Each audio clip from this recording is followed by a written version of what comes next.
Hello, everybody. Start again. Fucking hell, put my teeth back in. Hello, everybody, and welcome to WandrinDutch. Today, I've got an awesome back-to-back interview here with both Joe, the sole developer of Song of Iron, and Will Goss, who's creating the awesome soundtrack to the game. So, first and foremost, Joe, how you doing, brother? What you been up to? How is development going? Hey, Dutch, how's it going, man? Thanks for having me again. It's going really well. I'm pretty stressed because we're getting down to some of the kind of the nitty gritty stuff, but hopefully all that keeps going well, which it has been. So we're getting there. Yeah. So it's a mix of excitement, extreme tiredness, and all the good stuff that comes with that. Generic stress. Is it down to the performance-y stuff now? The stuff that No, everybody... performance is doing okay. It's just making sure I'm not, it's not going to get people aren't going to get stuck anywhere. Kind of finalizing art stuff, finalizing audio hookups and how that flows through the game and all that. There's so many games get so complicated when you start getting to this phase because there's just 1,000 little things to do and make sure achievements are working, all that kind of stuff. So.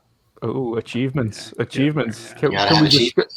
Can we discuss achievements today, or is that not something? Yeah, we could talk about it a little bit. There's not a ton to tell, and a lot of them I hope are kind of secrety, so people have to find them, which would be fun. But yeah, well, that's the beauty of Xbox Live achievements, though, isn't it? You can have some secret ones that nobody kind of sees, and then you can have your basic stuff. Awesome stuff. Yeah. And next up, Will Goss, the man behind the soundtrack to the game. How are you doing today, brother? What you been up to? Doing well. Thanks for having me on. Just wrapping up the soundtrack, kind of in the final stages of that. Got like 5 tracks left, I think, out of like 20, 25, something like that. So definitely seeing the light at the end of the tunnel, you know what I mean? So yeah. That sounds awesome. And the work that we've heard so far is just being so fitting to the game. It's so good. Now I remember, and everybody will remember as well, first seeing that initial trailer that Joe put up and the soundtrack that went with it, and would just be like, well, that fits. And it was just such an epic and awesome feel that I think and I think Joe will agree there, if you don't have a killer soundtrack to go with that awesome game that you're creating, then it will fall flat. And I think the way that initial trailer kind of introduced itself to the world really just hit the mark, and that's obviously credit to both of you for Will, as far as I'm aware, Joe's mentioned that you called out to him and said, hey, listen, I want to help and create a soundtrack. Yeah actually I saw the game on Game Jolt. I think they did like a feature there. And I was like, man, this looks awesome. And I was just kind of like looking around on the different social media sites. I saw a couple of your videos, Joe, and I saw that it seemed like it was stock music, So I was like, oh man, this is my chance. I got to like reach out. And so I just kind of was like inspired and just like this track just kind of like, like poured out of me, It's just like right onto the page, right into the DAW. And I sent it to Joe, and I guess the rest is history. So, yeah, he basically sends me that track and says like, "Hey, I made this. Like, it'd be cool to work on the game." And I was like, "Let's use this on the trailer because this is awesome." And yeah, so before we even had talked, he basically had written that first trailer's track, which is basically the theme song of the game at this point. Yeah. So yeah, it's pretty great. Pretty epic. When it works, it works. Yeah, so it's awesome. Yeah, I mean, honestly, it was just luck. It was just like a stroke of luck that literally the first thing that I wrote fit so well. Usually it doesn't happen like that. That was absolutely awesome. What was it that inspired you then initially to kind of, well, that track in particular, other than what you've seen of the game, what inspired you to create a track like that? Is there any particular inspiration that went behind it? Yeah, that's a good question. So I knew that it was like Viking themed, and that definitely was like the main like inspiration, and like the how dark it was, and so I did, the first thing I actually did was I knew I wanted to sing. I feel like that would fit, and so I was looking for text, and I found some like Old Norse poems that just like I don't even know what they really mean. They're just, but the text just like fits so well. Yeah. And I just kind of rolled with that, and I don't know, it just worked. It's really hard to describe what the influence is, to be honest, because it's just always 1,000 things, right? Yeah, right. 1,000 different influences that you just kind of blend together. But that poem which you use for the lyrics is awesome, and it does fit really well with the game. I remember you sent me the translated lyrics and stuff. It's pretty great. Well, I'm gonna have to look that up now. I'm gonna have to look that up. Yeah. There's a lot of that's. I suppose a good thing again. Like Joe's mentioned, he's got like, should we say, a large creative freedom with Nordic kind of mythology, because there's so much you can use that he's got potential material for what is potentially like a trilogy, should we say, if not more than that, if he wanted to. Oh yeah, so much stuff that can go into it. Yeah, it's awesome. And then there's so much great like modern day versions of it that go different directions, and so there's just, the breadth is awesome. Same with the music, you know, we've got so many people recreating that music now too and doing really well, and it's just like great for inspiration for it. It's awesome. Yeah. And like I said, on likewise for Will, there's that many kind of different Nordic references for songs as well. Like you mentioned, you got that from poems. There's so many poems, so many songs and things like that the Norse kind of wrote, that I suppose, again, the breadth of what you can do, and if you wanted to create another vocal kind of track as well to go into the game, which you might well have. We haven't heard it yet, but you might well have. Yeah, you're right.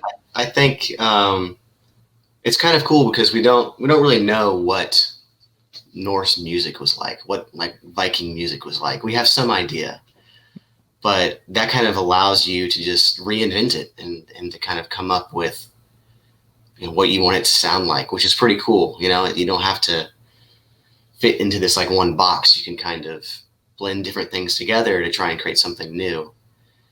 And that's really what I tried to do. I kind of blend like orchestral music with sort of like a raw, more tribal sound with a lot of singing and like throat singing, of course, drums. Yeah. And this instrument called a tagelharpa. What's a tagelharpa? Oh man, it's I don't know if you can see it. It's hanging on the wall back there. It's like just like this 3-stringed instrument that it's like a primitive violin, pretty much. Okay. And two of the strings just drone. They don't change pitch at all. And so you're definitely just know the sound. Yeah, and you hear it, and you just know, like, oh, I know exactly what that is. Yeah, it's a regional instrument. It is a northern European instrument. Yeah. That the sound, you've heard it in everything. You've heard it in Witcher and the Vikings, the show. I mean, it's pretty predominant in that music. And so we got one to really get the authentic. Oh yes, so. I've seen them actually. I've seen them. And like you said, I've probably very much heard it. Yeah, you definitely recognize it. Yeah, it's awesome. That was like a huge, great decision to grab that and. Yeah, it really changed. Put it into like every track. Yeah, pretty much. Yeah. You can see my tape marks here. That's how I learned how to play it. Just like put tape like where each note was. Yeah, it's awesome. It's pretty cool. I wouldn't even know the first thing about where to start on that instrument, to be fair. I mean, it's one of the tagelharpa thing is one of the things that I think is going to make. It's not just that we got this instrument, but you know, it's like we're trying to commit to being as kind of honest to that music as possible, as much as we can with, you know, our budget and stuff. And sure, you know, Will got this thing and he's like been practicing and trained himself on it, and so we're trying, you know. And every time we have a conversation, we kind of talked about it a little before the show, but it's like, you know, push it further from traditional video game music into Viking music. Like, even if that means we sort of like aren't as appealing in a traditional sense, like it'll be better to be more raw and to feel more like realistic or correct than be super appealing. I've got to agree with that. I've got to agree with that. It stands out, and I think hopefully with the tracks we already kind of like shown, I think it's gone further and further to that direction. Like the last two, I think we've kind of sent out are like more tribal and less kind of mainstream in any way. And I think I'm really excited about the soundtrack. It's one of the things I'm most excited about because it feels pretty original, I think. And I just really hope people like it. Well, the first two tracks that I've heard anyway, the Goblin King and the theme track. Yeah. I don't even know. Does that have a name? What is the theme track's name? I think it's just called Song of Iron. Yeah, the Song of Iron. The Song of Iron. Yeah, and then the second trailer had a track too, which is probably my favorite, I think, with his Vox Varga. I forget the name, what we called it, but Voxanda Vagi, I think. That's what it was, yeah. Yeah, that one was just like drums. That just gets you hyped. And that was like me and Will were like getting ourselves hyped, like working on the trailer with that track. So it's really fun. That's awesome. Yeah. But it's what you've heard so far, at least for every trailer you've put out, and obviously not so much the trailer for Goblin King, because that was more of a just to introduce that track. Yes, Goblin, like the newest kind of soundtrack to the game, Goblin King, and that one sounds awesome as well.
well.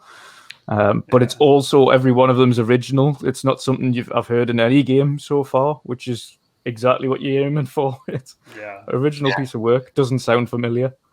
Yeah, that's great to hear, because I mean that's definitely what we're after. We don't want it to. I don't want to fit any mold, or like, it's kind of like fighting expectations a little bit and trying to be a little unexpected in certain ways. So. Yeah, and it's also being able to associate it to a game, because one of the best things about a soundtrack is if you listen to a soundtrack and it is immediately associated to a game. Obviously, you've got killer ones already. So if you think about soundtracks that automatically associate to a game, sounds stupid, but Sonic the Hedgehog. As soon as you hear the Sonic theme tune, it's that's Sonic. As soon as you hear the Halo theme tune, Halo. Yeah. It's just. Pinpointing straight to it, and that's what a powerful soundtrack can do, is just make you think that game straight away. Yeah, totally. Yeah, so I definitely was going for exactly that. I wanted something that was distinct and that fit like the atmosphere really well, and something that was like really memorable too. So when like a memorable melody. So when you hear that, you just immediately connect it to the game. Yeah. And it's worked. Glad to hear that. Definitely works. Awesome. It's definitely been with like the Goblin King and really the Goblin stuff in general with the game soundtrack was probably, and I think Joe would agree with this, the hardest part of the soundtrack to write. Yeah, I think I went through like a few iterations. Oh yeah, just like 20 or 30 iterations, something ridiculous like that, because it was just hard to get like that weird blend of like Vikingness, but also like creepy goblins. It was kind of like a difficult thing to balance. Yeah, it's been a fun, at first it was like as if the goblins were playing the music, and so we kind of steered away from that. And the kind of, it's almost a joke, but the thing I always tell Will when I'm giving him feedback is like, imagine there's like one bard off camera following the character around, like playing him theme music. So it's always, it sounds so silly, but it's like it's such it helps zero in on it. It's like this is one guy who's part of this world, but he's playing music to hype up the hero and to kind of tell the hero story as he goes through. So that helped us like never go too big and be too orchestral, because it didn't feel genuine if it became this massive like God of War piece, which some of those are just like 300 people playing different instruments and singing and whatever, you know what I mean? And it was just like this is obviously like there's more than just one instrument at a time, but it's just kind of keeping that mentality of like of this small band or just this one person creating the music along with the hero. And that it's always silly to think about. It's like literally there's a guy playing the violin like just off camera, but it totally helps, I think, kind of imagine what the music style should be. And I know, like, I've talked to you about how the D&D, like the campaign, kind of inspired the game a bit and some of the story. Yeah. And that honestly was a joke that we had the whole time through that campaign, was that the people playing the music were just like following our party around. And so we'd always like go look for them in case they were like close by and stuff. And so it's like, it started as a joke, but it just totally works for a way to communicate the style and stuff. And I think it was like a fun, weird little device that we used. Yeah. No, it helps you. It helps you keep it like practical. It helps like keep the scale down, because you're just imagining this, like you said, this one person. So it's got to be something that one person can play. Yeah. Yeah. No, it's absolutely awesome, and I remember as well because obviously it's not. For the entirety of it, as much as we love the epic music, there's some quieter parts as well and some more somber parts. And I remember from the first intro part of the demo, you've got that more somber music that comes in when you first kind of see the burning village and pick up the child and things that's lying on the floor. And then the music kind of goes into that more steady, like I say, somber music tracks. Yeah. To create those type of things, I'm guessing then you're working pretty close hand in hand with regards kind of showing Will a little bit more of the game and certain parts of it and story elements, so that he can get a greater idea as to the feeling to put behind certain sections as well. Yeah, totally. I mean, we get in a call once in a while, and I'll run him through the whole game, so he knows all the good stuff that is awaiting everybody. But yeah, we try to plan it all out, and I think you have to do that because we try to hint at stuff through all the music. I'm always like wanting it to be more sad, because I want the story to feel impactful and moody and melancholy and stuff. And so that's always like let's make it more sad. This one's too happy. It's like I never want anybody to have any joy playing. No, but it does so much for the mood, and I think it's to the point of you're saying good tracks, good soundtracks like really make it or break a game, and so this one hopefully just keeps people in the right kind of mindset going through the project and going through the game, and I think it's on target to do that. And some of those calmer tracks, well, it's like the big tracks always are like the ones that get your attention, but I think the calmer ones actually kind of steer you and keep you in the right mindset the longest. And so I think we haven't shared many of them other than what's been in little clips and stuff on YouTube, but I think those are doing a really good job too. So yeah, well, like I say, that one stood out to me because I can still remember kind of, like I say, just walking into that burning location for the first time and hearing that music, that more somber music, and it does work. It really works. So I'm interested to hear a little bit more of that as well, to see kind of the direction that's went and what kind of goes in with that story, because it did fit perfectly with that particular scenario. Yeah, that moment. Yeah. Yeah. I think it's also a matter too of like, you don't want everything to be epic, because then nothing's epic, right? You have to have some contrast there. And so, what's the biggest contrast you can have from like, a bunch of drums banging and a bunch of people chanting orchestra. What's the complete opposite of that? Well, just the taggle harp by itself. Mm-hmm. So that was kind of my approach, just paring it down to like the absolute minimum. Yeah. Definitely worked. I'm really excited to kind of hear where that's going as well, and how he has kind of implemented it with each one of them. I think one of the hardest things that I would imagine trying to do is getting each of these tracks to blend back to back throughout the game, where they've kind of you run into this really kind of steady and somber music, and then you're ramping it back up again straight into something. Yeah, and Will can maybe talk to it. Like, one of the really cool things about the soundtrack is he's used the melody of the theme of the Song of Iron almost in, I think, every piece, if not in every single piece.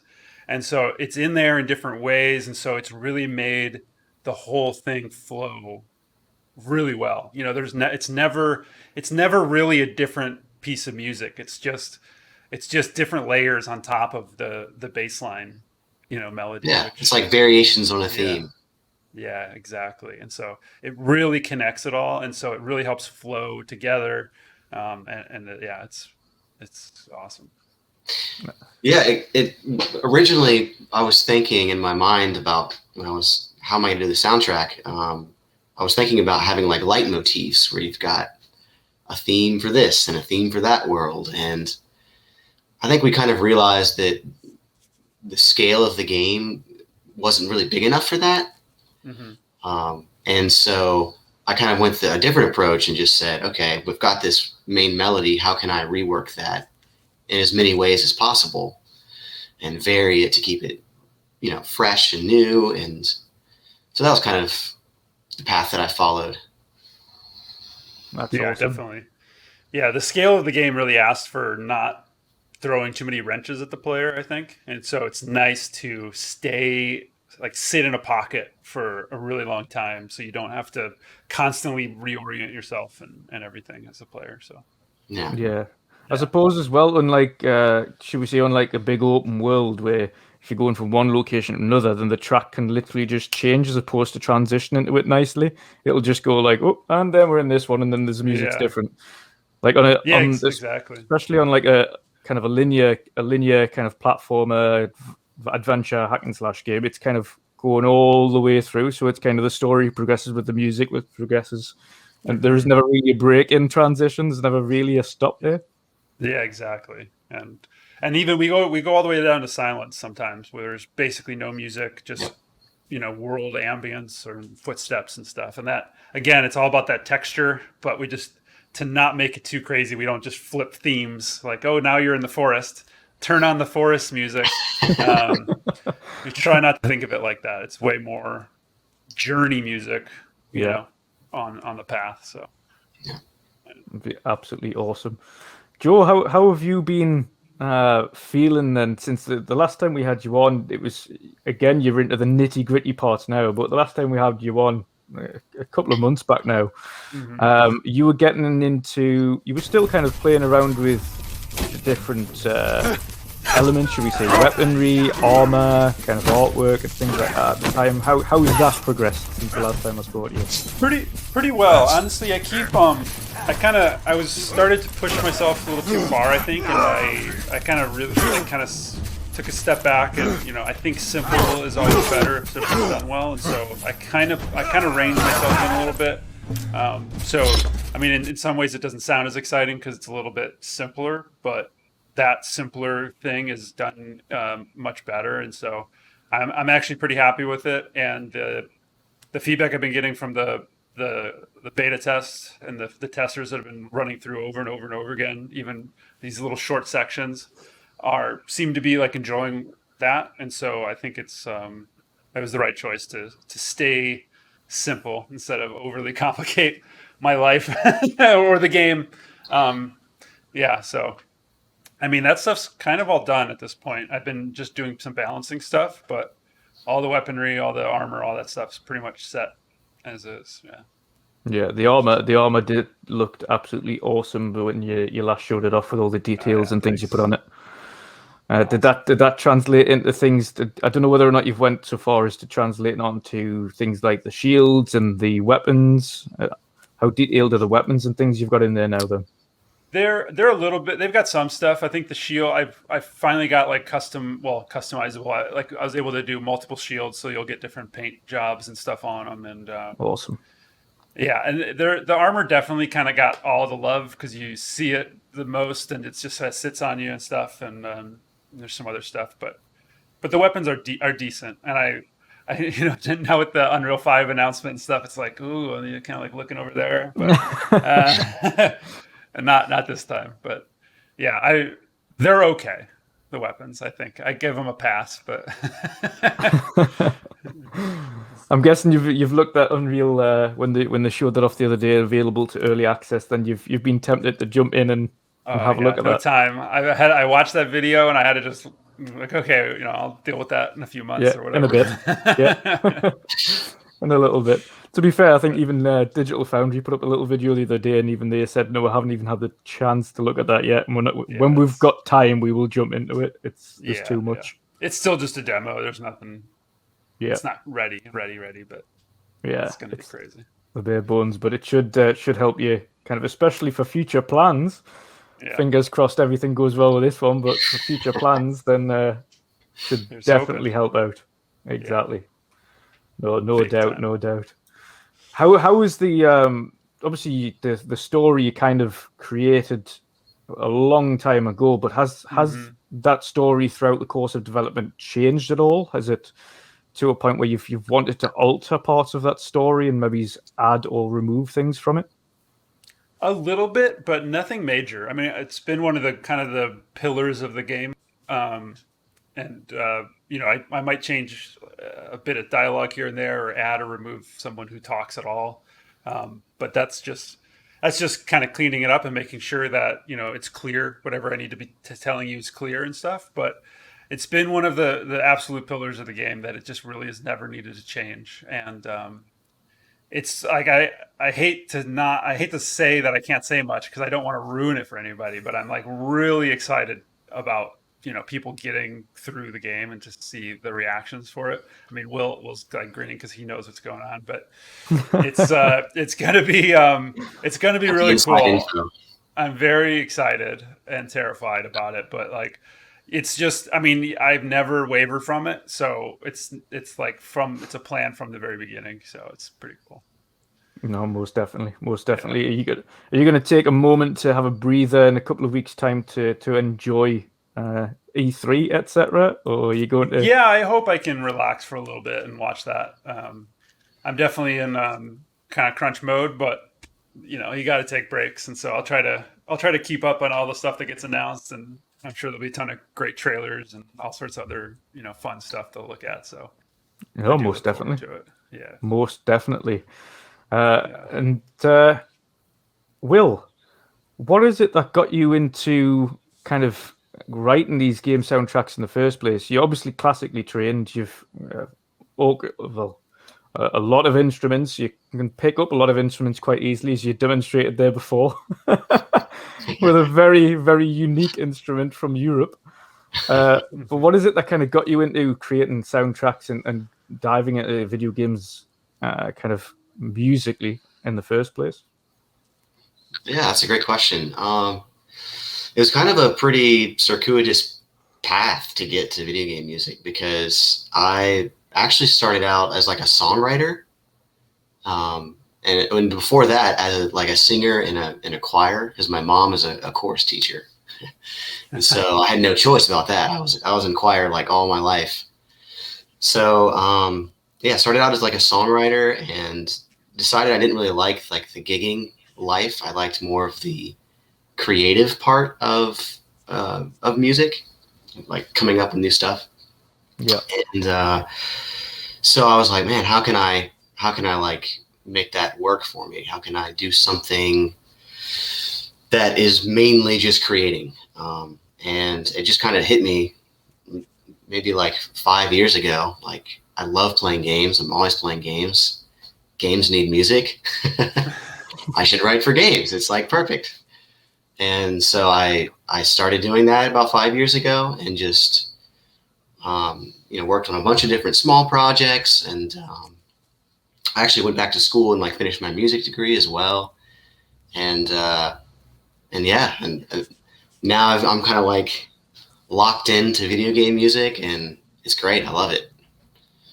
And how's the first? Should we say this is probably the first big project that you've worked on then, for along with Joe? Yeah, yeah, no doubt about it. And how are you finding that then from start to finish so far? How's that? How's your first major project been? It hasn't. I feel like I kind of cut my teeth a little bit with the previous projects that I'd worked on. Even a lot of it never got released. It still like was kind of like training for this. You know what I mean? Yeah. And so by the time I got this opportunity, I felt like I was ready. I was ready for it, and I think it's been pretty smooth. Maybe Jill will disagree. Not sure. No, it's been great. I mean, I've come from a very collaborative background in animation and games already, and so anybody who's willing to accept feedback and work through ideas and stuff, it seems so clear and obvious, but it's actually a fairly rare trait in people. It's hard for people to hear negative feedback, and so it's been awesome to work with you, and excited for everybody to hear it, honestly, because yeah, I think we both pushed back on stuff that we thought was right, and sometimes we'd give in one way or the other, and I think in the end that creates the better soundtrack than totally just one thought or whatever, because there's music way better than I do. I can't, you should hear me trying to describe to him like the sounds I'm after. He's like, I can't recognize the instruments, I don't know any of it, so tone deaf and all that fun stuff. But so I say, is this more Viking? It's sort of like, but yeah, I mean, it's a rare trait to just be purely open to feedback and change and all that stuff, and it makes for a much better product in the end. Yeah, I totally agree. That collaborative, the two minds working on it's going to be better than just one person. So is there much of, you mentioned there before, you obviously being in the choir, but obviously doing a lot of the singing and things like that yourself for these tracks. How difficult was it then to get the different tones and things that you needed? Because obviously these Viking sounds, as Joe mentioned, they're not your average choir pitches. Definitely not. It actually wasn't too bad, because I've sung some pretty crazy stuff in choirs, like where there's like yelling and I don't think I've ever done anything with throat singing. That was new, but was that quite hard to master? What's that? Was that quite hard to master, the throat singing? Because I've heard that's not an easy one to pick up. Yeah, I mean, I'm not really. It's not real throat singing what I'm doing. There's no like overtones going on. It's just kind of like singing with a closed throat, so it's like very guttural and raw. It's like poor man's throat singing for sure. So indie development, scrappy. So, but it's like it's close enough where you recognize it as throat singing, and so it wasn't too bad to learn that. Just like throwing out everything I knew about singing correctly and singing the most wrong way possible is basically yeah, from the traditional. Yeah, that's awesome. What's been the most favorite part of working on this project so far then with Joe? That's a good question. No pressure. Yeah, I think I think the favorite thing for me is like seeing the music in the game, because I'm kind of in my own world, just like, Joe will send me stuff and I use that as inspiration for sure, but it's still I'm kind of isolated, just imagining these things and like writing music to it, and sing it in the game, and when it like comes together is just like, it's like magic to me. You must. I mean, just like Joe, when he sees kind of the trailers and things go up at these different shows, and they're not even small shows now. He's obviously it's been amazing seeing kind of kind of Summer Games Fest and Xbox E3s and Xbox conferences and ID at Xbox events, and kind of seeing that, obviously Joe would get extremely excited, and naturally being a creator, goes and searches for all the comments and have a look, and the good and the bad, and see what people say. Oh yeah, I do the same. Yeah, I was going to say, what's it been like for you? When do you try to pinpoint what people say about the music and things like that, and see what the feedback's been like?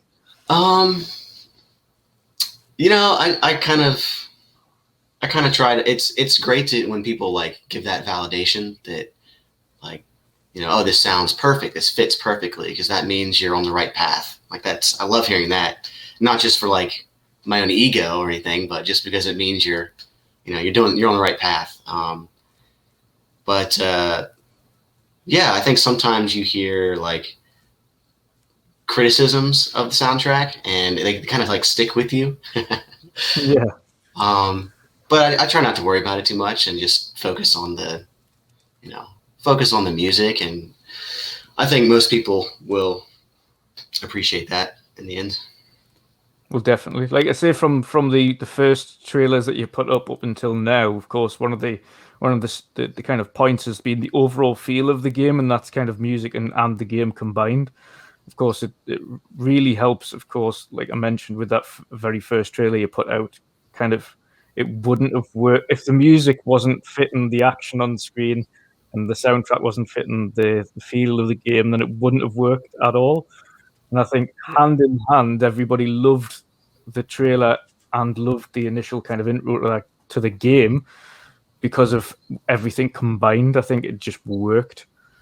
You can't overlook it. I mean, you know, you're experiencing like a trailer with more than just your eyes. Like, it's an entire sense of a limited capacity. And if you're not like matching what you're seeing with what you're hearing, you can really just throw it all off. And then the gameplay, when we get into the game itself, you know, it's like, that's the third sense, right? It's like feel, and you're just the same controller for every game, but like, it matters a lot that it feels good, sounds good, and looks good. And those things like are very impactful on people's experiences with anything, the trailer, the actual game, so on. So yeah. It's really good to have that. and I'd add too that, like, I think a lot of times audio can fall into like just like getting the feeling right, and not trying to call too much attention to the music. And I just like completely disagree with that. I think the music, like Joe said, it's part of the experience, and I think it can definitely call attention to itself, within reasonable limits, of course. Mm-hmm. And so that was kind of my approach to it. It was like I want the music to be able to like stand on its own. If you want to listen to it by itself, I want it to be memorable as like a musical experience too. So yeah, 100%. And that's the power of music and video games at the same time. And we've seen it all throughout the years with different titles, as we mentioned earlier with Halo. But even if you think through to Doom and Doom Eternal more recently, is like the soundtrack of that, it just makes you feel absolutely badass all the way through. Just like this thrash metal, heavy metal stuff all the way through. What a great soundtrack. Yeah. But I listen to that a ton. It's perfect. Yeah, like you say, it gets you hyped up, but it's also like perfect with the action as well, because it's not just a case like you're not just thinking, oh, I just want to listen to this music. You're thinking like, right, let's go and just murder things. Like, absolutely. It's a perfect blend of what a soundtrack can do, because if you get the right feelings in your head, then, for instance, if there's a story arc where it's about vengeance or getting revenge or something like that, if the music works perfectly with the game and what the game's trying to get you to do, then it's going to make you want to try and, right, when I need to take kind of action against this, I need to take revenge, so on and so forth. So it's storytelling in itself, which is what Joe's trying to do with the visuals. You're trying to do with the sound. Is it, again, Joe, I mean, how hard has it been for you on a visual perspective, try and translate your story into a game? I mean, it comes and goes. There's definitely parts that are tougher than others, but I think, the world that I kind of have in my head, and just the world from Nordic mythology and stuff, is pretty clean in just like concept. Everybody recognizes certain things pretty well. And so as I build it out and I art it out, I'm just filling the world with that stuff. And it's kind of like, it feels like it's just doing it itself. Like this naturally should go here. Like this space feels great for this. I do it and it just kind of feels nice. And I think it keeps, and I actually like that kind of like randomness of creation too, for especially for a world like this. It doesn't.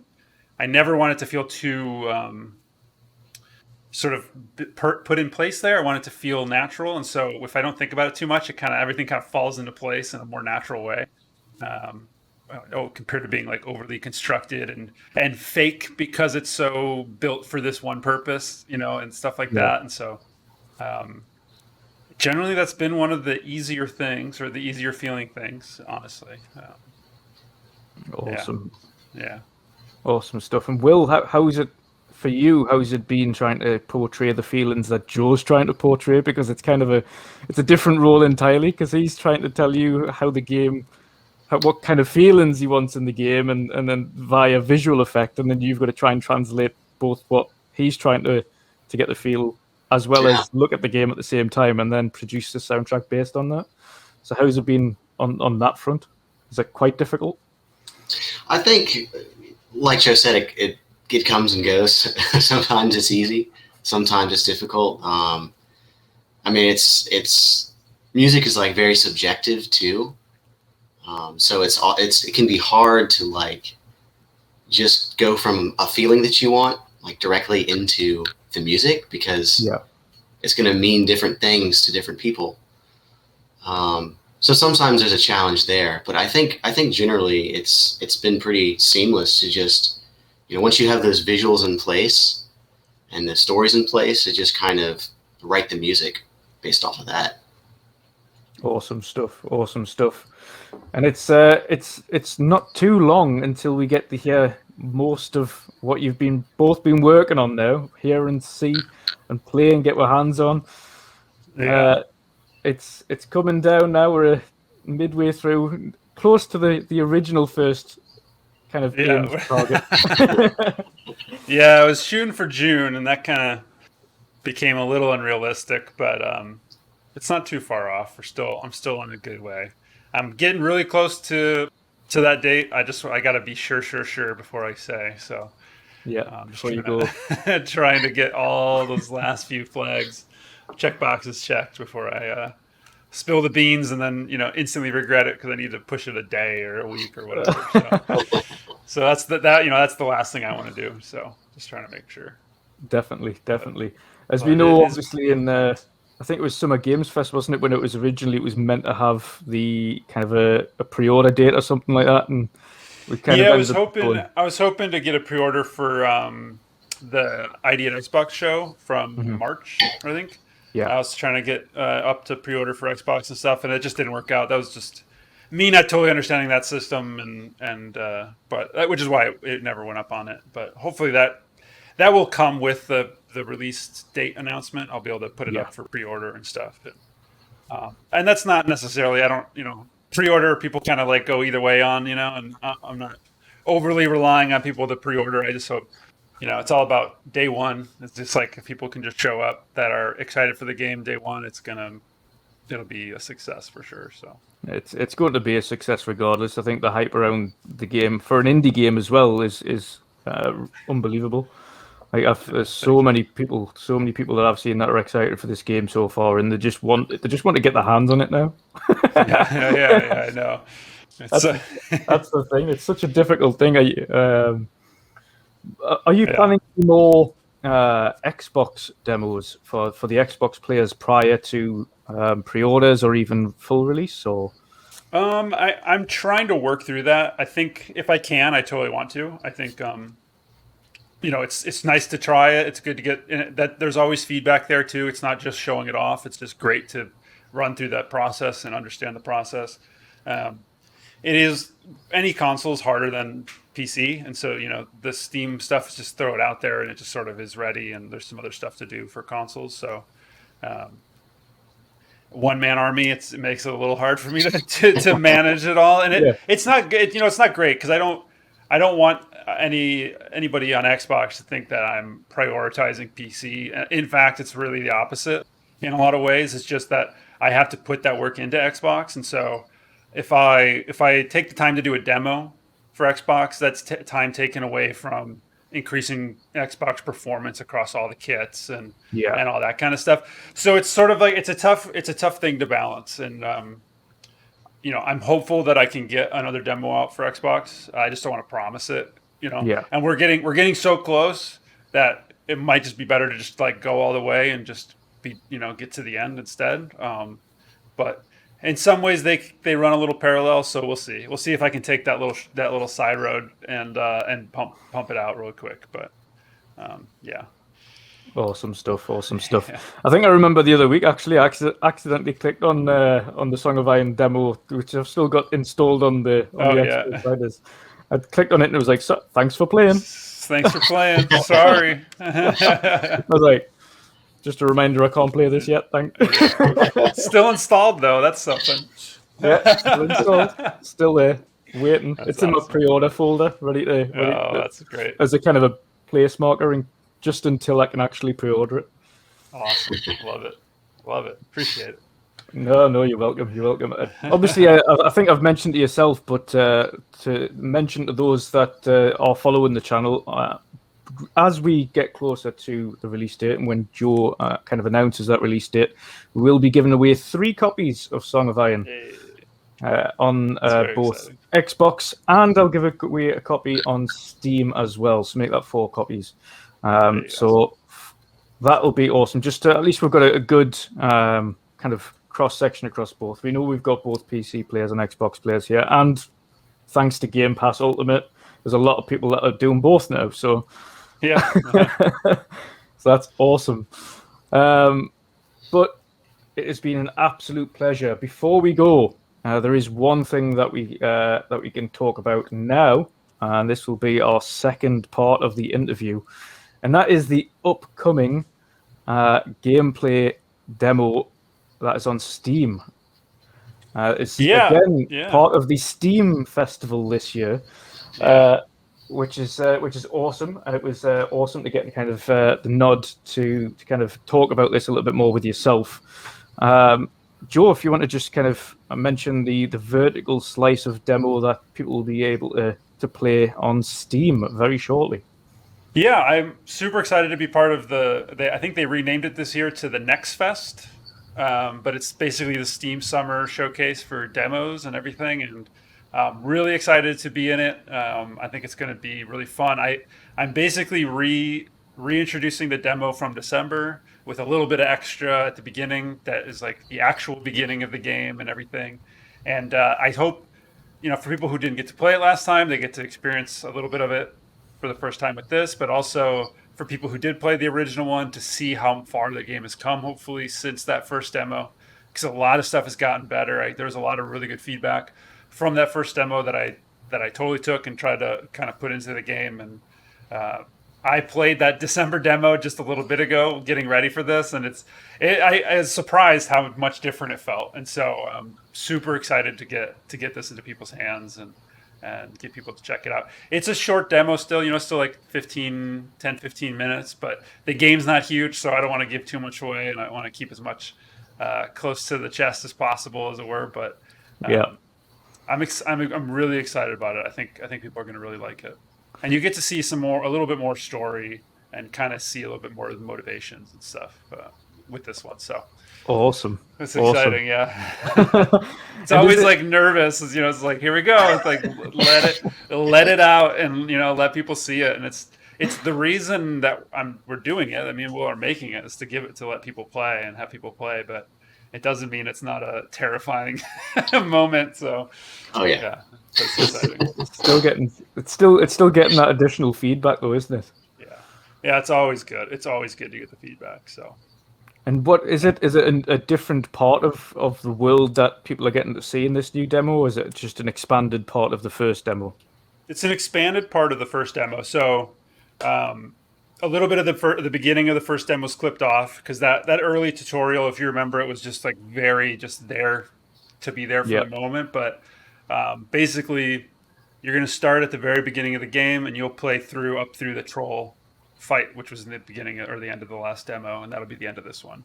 But it's a chunk. You see the new tutorial, and then the end of the tutorial has a big story moment, and it definitely kind of gives you a better understanding of where things are and what's driving the game, and then of course just tons of fixes and improvements to systems and enemies and visuals and stuff like that. So yeah, hopefully it's a mix of new stuff, but also showing the progress from the last is really what I'm hoping to show. Awesome stuff. Yeah. And Will, as far as you're aware, is there any new music that is being included in this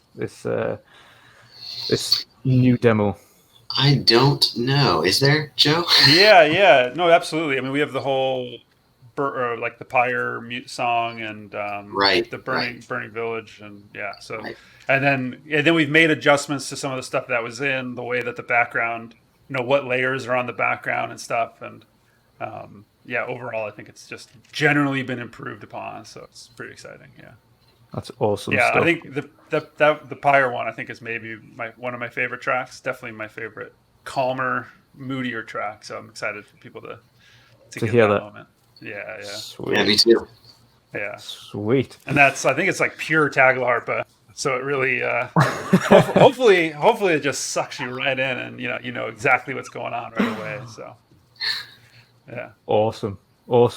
And Joe, when can people get their hands on this new demo as part of the Next Fest? Yeah, Next Fest starts on, I believe, the 16th of June. It's pretty much the day after E3 is officially over. Next Fest kicks off, and it'll be right there. And it runs for, I think, a week till the 22nd, if I'm right. And yes, there's a nice big window there. And I hope everybody plays it, and we can get that thing on the front page and really get like a ton of people looking at it. I think that would be super exciting. So it'll be absolutely awesome. Awesome to see. It's I'm looking forward to not only kind of helping you out with the beta a little bit more, but also jumping into the demo that's going to be publicly available to everybody on June 16th for an entire week. Yeah, for a whole week. A nice long demo this time around. Yeah, no. Hopefully with the feedback too, with a week long, I can update it. So potentially we get a chance to kind of return some of that feedback into the game too. So that'd be pretty great. Sweet. Yeah. Awesome stuff. Gentlemen, it's been an absolute pleasure speaking to you both today. It's been absolutely great. Will, first of all, honored to meet you. It's great, obviously putting a face and a voice to the music that we've been hearing on the game so far. And absolutely excited to kind of see what else is in store for us, and musically as well for yourself. Not only on Song of Iron, but kind of in the future, excited to see kind of what comes for yourself and where you progress. It's been an absolute pleasure to have you on. If you let people know where they can find you, and fire away. Yeah, you can find me on Twitter at WillGossMusic, and if you want to follow me there, and thanks Dutch for having me. I appreciate it. No, it's an absolute pleasure. Like I say, it's I'm excited to hear what else is in store in Song of Iron and what other crazy music and instruments you managed to fit into. There'll be plenty of craziness. Plenty of craziness. Awesome stuff. And Joe, again, as always, brother, it's been a pleasure having you on to kind of talk about the stresses and trials and tribulations of the game at the moment. But it will be worth it, no doubt. Yeah. It will be worth it come the end, and that's all that matters. Yeah, it's been a pleasure, brother. If you let people know again where they can find you. Of course, at Song of Iron, pretty much on any of the social medias. I got on TikTok now too, so if you're TikTok inclined, feel free to join me there. Trying to post some different stuff there and talk a little bit more about what's going on a little bit. So it's hopefully a little different than all the other ones, but Twitter is still kind of the main spot. And so at Song of Iron at Twitter, follow along and wish list. And if you're PC side, and that's all great stuff. Awesome stuff. And if you don't already, of course, join the Song of Iron Discord, especially if you're a kind of PC user, Steam user, etc. You might be able to get into one of the closed betas and help Joe with the closing sections of trying to get this game wrapped up and polished up and into the hands of gamers everywhere. Yeah, absolutely. Getting close. getting there. Getting there. It's been an absolute pleasure, gentlemen, and I thank you all again for your time today. And everybody watching, I hope you've enjoyed this update and introduction, of course, to Will for the awesome soundtrack to Song of Iron. We will see you all again next time. Make sure to like, share, and subscribe, and have that notification on to make sure that you're notified when we upload again. We'll see you all again later. Goodbye, guys.